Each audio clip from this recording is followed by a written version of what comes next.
Hi, welcome back to my channel, Beautiful Minutia. If you're new here, my name is Tiffany, and today I want to talk about all the books that I thought were going to be 5 stars.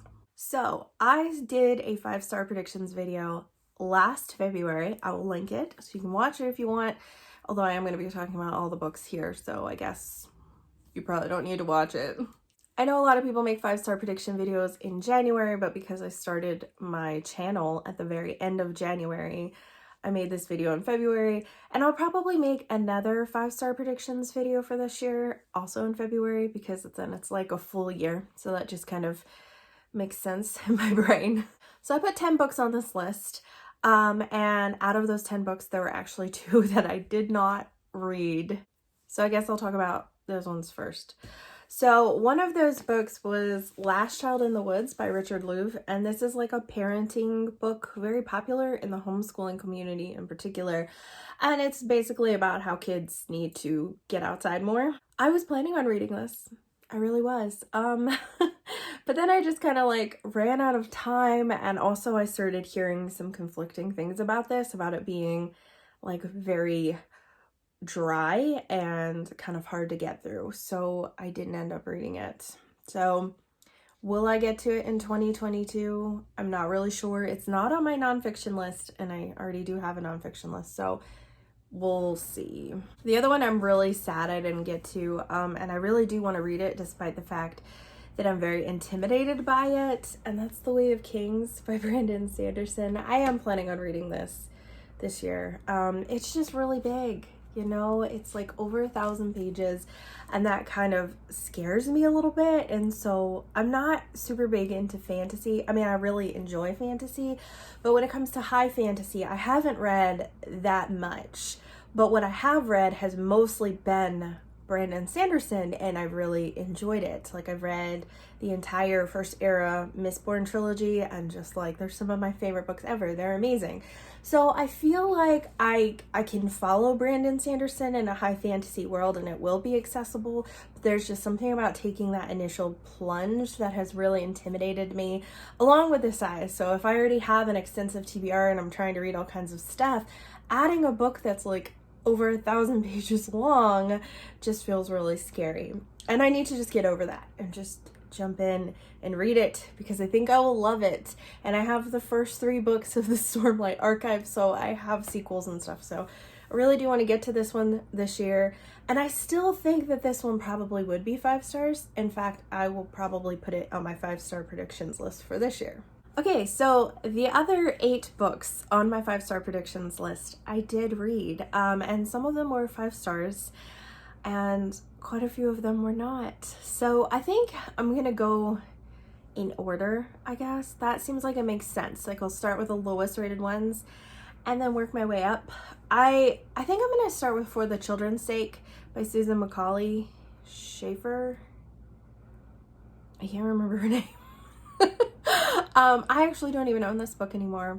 I got rid of it. I think I rated it 4 stars on Goodreads because I felt like it was helpful information. But I have been homeschooling for a while, and I am a Charlotte Mason homeschooler, so I'm very familiar with Charlotte Mason's thought process and her educational views and stuff. And so this book actually felt very redundant to me. I think that it would be really helpful for someone who doesn't know very much about Charlotte Mason and is overwhelmed diving into it, because Charlotte Mason wrote 6 volumes and they're all quite lengthy, so it's kind of hard to know where to start. So I feel like this is a good overview, but most of it was really just rehashing and quoting Charlotte Mason, and so I just felt like, for myself personally, I would just much rather read Charlotte Mason herself, like the primary source, instead of someone who is just basically paraphrasing her. The next 2 on this list are ones that I'm so sad about, because I really wanted them to be 5 stars, because they're both very beloved classic literature authors to me. So the first one I'm going to mention is The Mayor of Casterbridge by Thomas Hardy. I now have Thomas Hardy all across the board. Before I had read The Mayor of Casterbridge, I had read 3 of Thomas Hardy's works, one of which I hated and 2 of which I absolutely adored. So I went into this thinking, okay, this is either going to be 5 stars or I'm going to hate it. wrong. This was completely like middle of the road for me. I think I actually rated it 3 stars, which I didn't think I would ever do for Thomas Hardy. I mean, the writing is still really beautiful, but I didn't connect with the characters so much. And unlike Hardy's other novels where he's definitely like championing a cause or talking about some sort of issue in the Victorian time period, I don't really get what he was trying to say in this book, because his books always seem to have like really strong messages, and this one just didn't seem as strong to me. I mean, maybe it was against like pride and alcoholism. I don't really know. But I couldn't root for the main character at all, unlike in other Hardy novels. Even when they're tragic or difficult to read, you have someone you're rooting for, and I just couldn't root for anyone in this book. And sometimes that doesn't bother me, and sometimes I'm okay with that.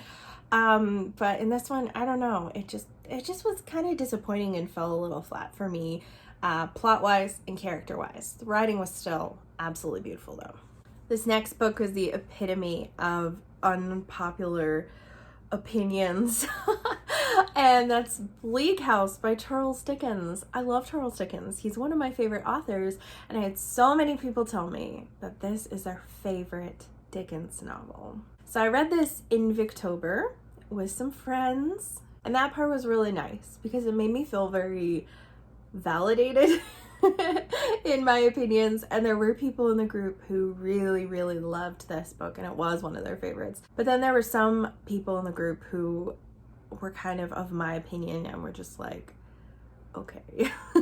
So this book, oh my gosh, it mostly follows a legal case that's a case of inheritance. And so we're following all these different characters, and they're all over the place, and you kind of don't know how they're all going to converge, which is not totally abnormal for a Dickens novel. A lot of times there's all kinds of threads, and he ties them together quite well in the end. However, in this one, there were 2 main narratives, and I really loved the character in one of the main narratives, and that narrative was written in first person past tense, and then the other narrative was written in third person present tense. And I'm not a huge fan of books written in present tense anyway, but a lot of times if I'm reading a book and I'm interested enough in the plot and the writing is good enough, I can stick with it and get into it. But a book like this where you're switching back and forth between past and present tense felt really jarring to me, and that made it really difficult for me. I also felt like this book was incredibly bloated and could have been hundreds of pages shorter. And I know Dickens has a reputation for being quite verbose, and typically that doesn't bother me, and I love every second of a Dickens book. This one, I totally get people's criticisms, but in the same respect, he's also trying to communicate how long and drawn out the court systems were. So in that case, his lengthy writing was actually quite brilliant and served a purpose, but that doesn't mean that I enjoyed it as much as I was hoping to. I think I gave this book 3.5 stars because there were elements to it I really liked, and I did cry at the end and thought it was really well wrapped up at the end, but I really genuinely was only really into the book for the last like maybe 200 pages, and this book is like almost 1,000 pages long. So the next book on this list was close to a 5-star, but was not a 5-star. And this is probably also a slightly unpopular opinion because I think most people give this book 5 stars. And that is A Man Called Oovay by Frederick Bachman. This is only my second Bachman that I've read. The other one was his novella, and Every Morning the Way Home Gets Longer and Longer. That was like slam dunk, 5 stars. Loved it so much. And there are elements that I did really enjoy about this book. I really liked the character Oovay, and I really liked the exploration of how much he struggled, and he was like this really grumpy character, and people kind of poke their way into his life and stuff.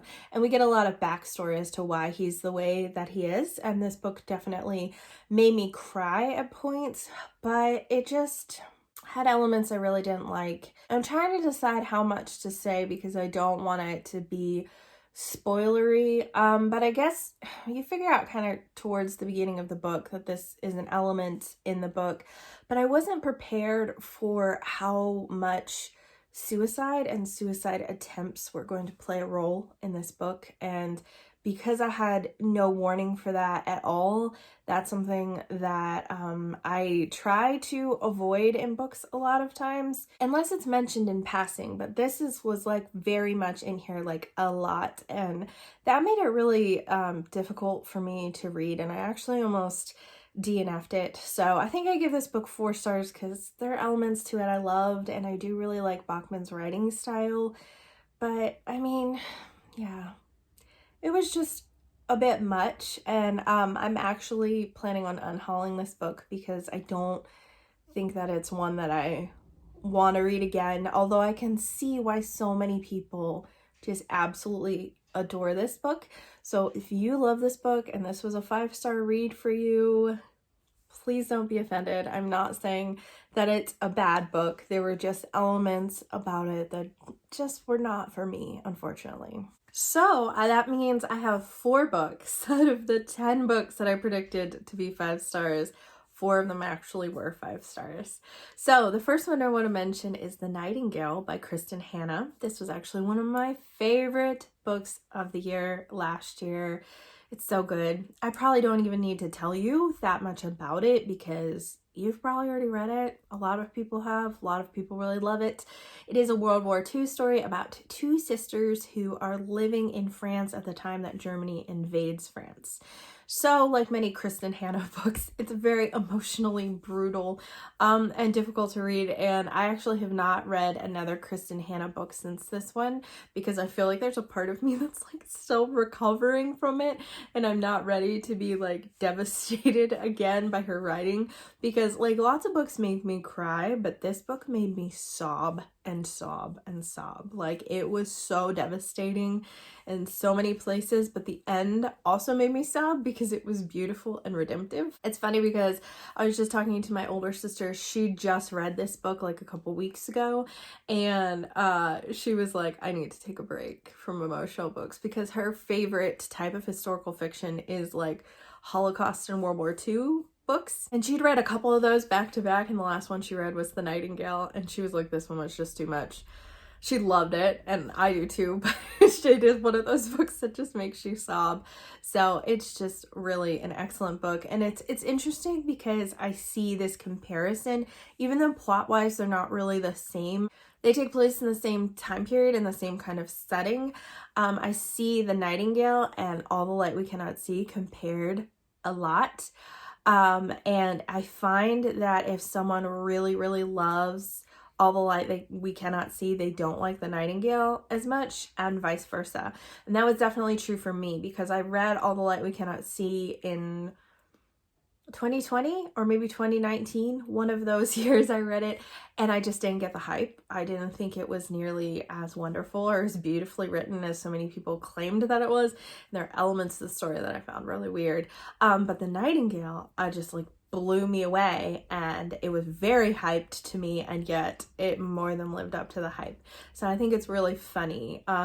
So if you were kind of let down by All the Light We Cannot See, you might really, really, really love The Nightingale. Following on a World War II theme here, another 5-star prediction for me was Night by Elie Wiesel, or it might be Eli, or Ely, because it's short for Eleazar, so I'm not exactly sure how you say it. Anyways, so this is a Holocaust survivor's memoir of his time in a concentration camp, and he was a teenager when this happened, and he was sent to concentration camps with his younger sister, his mother, and his father. And so this book is really brutal at times, and I really loved it, but it's definitely heavy. And he really examines how everything that happened kind of like made him question his faith and grapple with his faith. And it's just, oh my goodness, it's so good in so many ways. It's a very short book, so I could have read it in one setting, but I think I split it up into 2 or 3 because it's heavy. Another 5-star book on this list that you've probably heard me talk about a lot recently because I read it in December So it was in my December wrap up, it was in my favorite books of the year, and then it was in my favorites of the fourth quarter of 2021. So I've talked about this book a lot recently, so I don't want to say too much about it, but It's Just Mercy by Brian Stevenson. This is one of my favorite books of last year. Oh my word, so amazing. This is a nonfiction about a lawyer who founded the Equal Justice Initiative, where he helps people who were wrongfully imprisoned and are sentenced to death on, and are on death row. And yeah, it's incredible. It's so good. Oh man. I was thinking that this could potentially be kind of dry writing, but it just sucks you right in. And we do follow like one primary case, but then there are chapters interspersed throughout about other cases and other issues and things going on with the justice system, and particularly like the prison system and stuff.